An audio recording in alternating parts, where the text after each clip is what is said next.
Alright, so I had a little bit of rain and apparently storage issues on my phone. But alright, so I got that back all together now with the new 13.4 inch rotors and Brembo 4 piston calipers. Woo-wee. Yeah, it just actually stopped raining. Um, 9:30 at night. So I made some tarps, bungee cords, even tied it to the little roof rack on my truck, whatnot. Made a little tent so I could finish this finally and for good. So anyway, we got here. I just bled it. So that's the just a rubbing of the brake pads. But I had to put, you have to put washers. There's no getting around it. See? There's 2 washers. And you have to play around with the thickness. Because I tried using that, I bought those, that shiny one, I bought some of those back to back.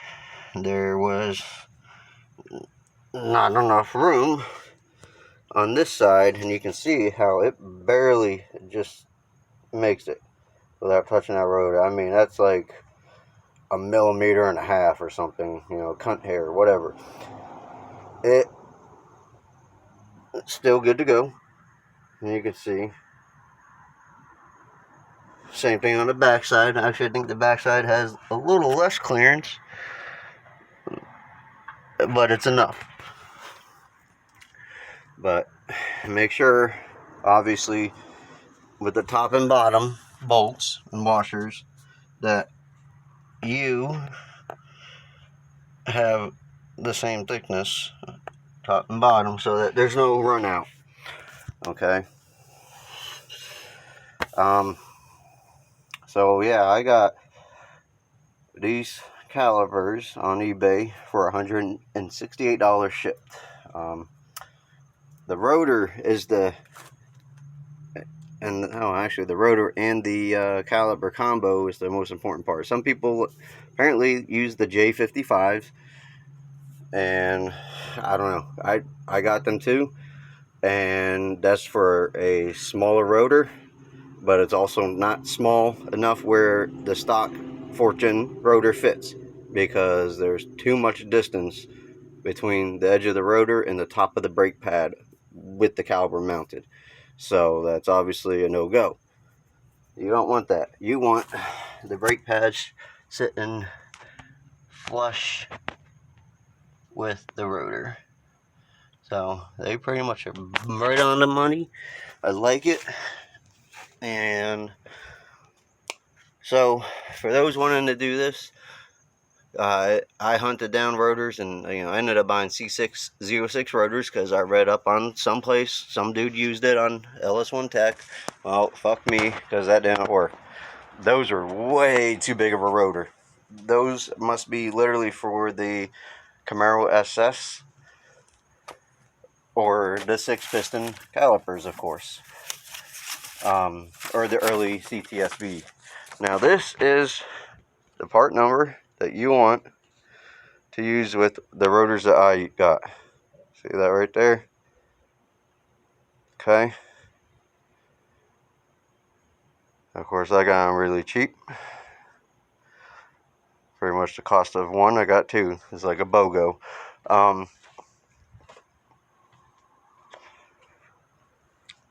Let's see, where are they? Those are the Porsche ones. Where did I put those? Oh, there we go. They're still up in this box here. So, these J55s, okay? Now, what I got with apparently the J56, like I said before in a previous video, the from 2016 C6 or CT6, sorry, CT6 Cadillac. The ears are a little bit taller, so this one fits a smaller rotor than those Corvette ones that I just showed you the part number of, okay? So I know for a fact, obviously, you just saw, those are the best combination that I found and quickest that I could get after buying random shit. That was a combination. So CT6 Cadillac Brembo, okay, J56 option, Corvette C6 Z51 13.4 inch rotor, okay, and of course some washers. And as you can see, it bolts right up to the original brake hose. There's no extra parts like people have to buy for the Camaro SS, CTSV, first gen type calipers, whatever. Okay, see, everything stock brake hose.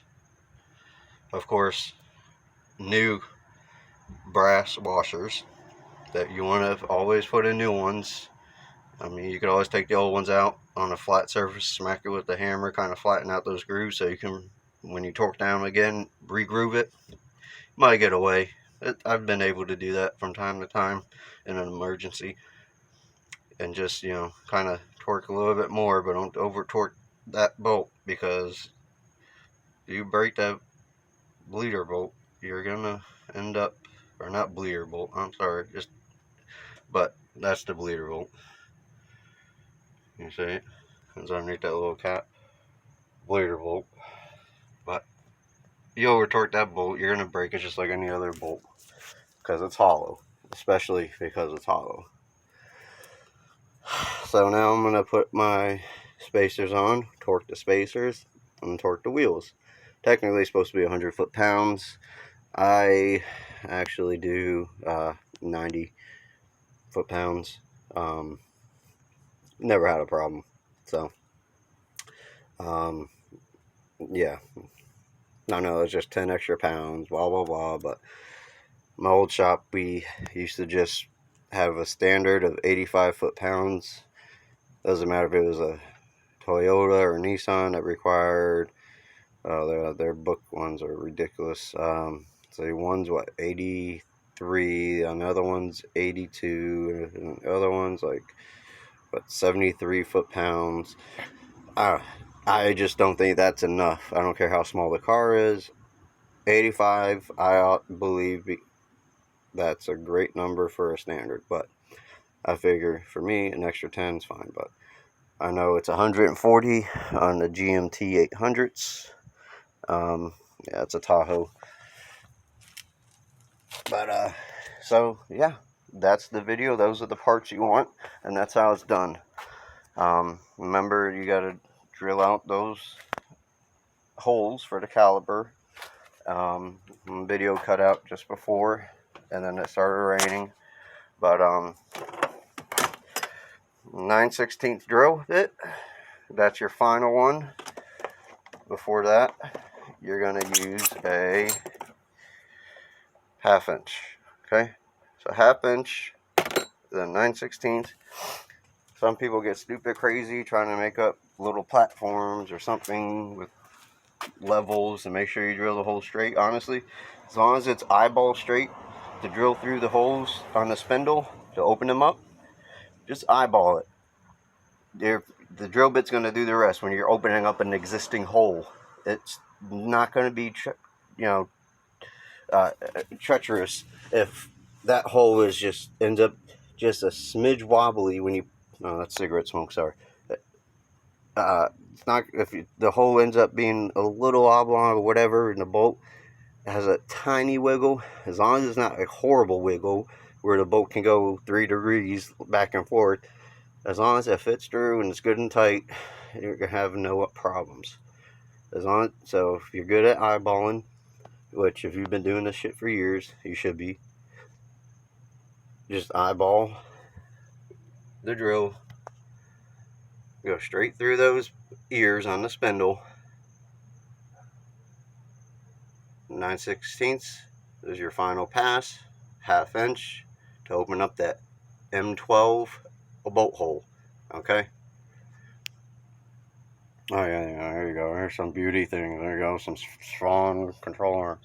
Yes, this car has everything tubular except for that K member, as you can see right there.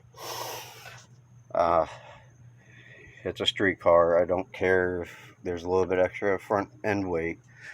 I mean, between the exhaust, going with long tubes, getting rid of those heavy iron or cast iron manifolds, and I'm in the process of getting cables and everything, parts for doing the battery relocation to the trunk. I'm gonna do an optimal battery, a BMR bracket for where the spare tire should be. Right now that's just an empty hole anyway, so um, this car definitely needs a little extra weight in the rear. Anything off the front, traction is a big issue. That's why I went with these Corvette wheels. I found them for $200, and I found these. This style. I know, not chrome or powder coated black or anything fancy. However, they grew on me. I walk around my garage clean right here. The O2Z. But I got these Trofeo. They're 305 30 19s, and they work pretty damn good once they get warmed up. And you can actually tell they have a little bit more of a lip, bulge out more on the sidewall. They are actually bigger than these 315 25 19 Michelin Sport or Pilot Sports, which are just street tires. As you can see, they don't have as much of a bulge. That's because these 315s are 3/4 of an inch skinnier than those 305s, surprisingly.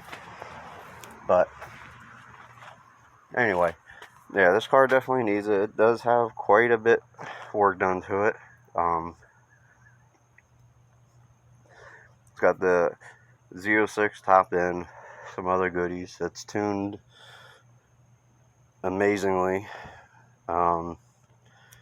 After 2200 or so, all the way up to 6800 RPMs, it's 12.4 to 12.6 air fuel ratio.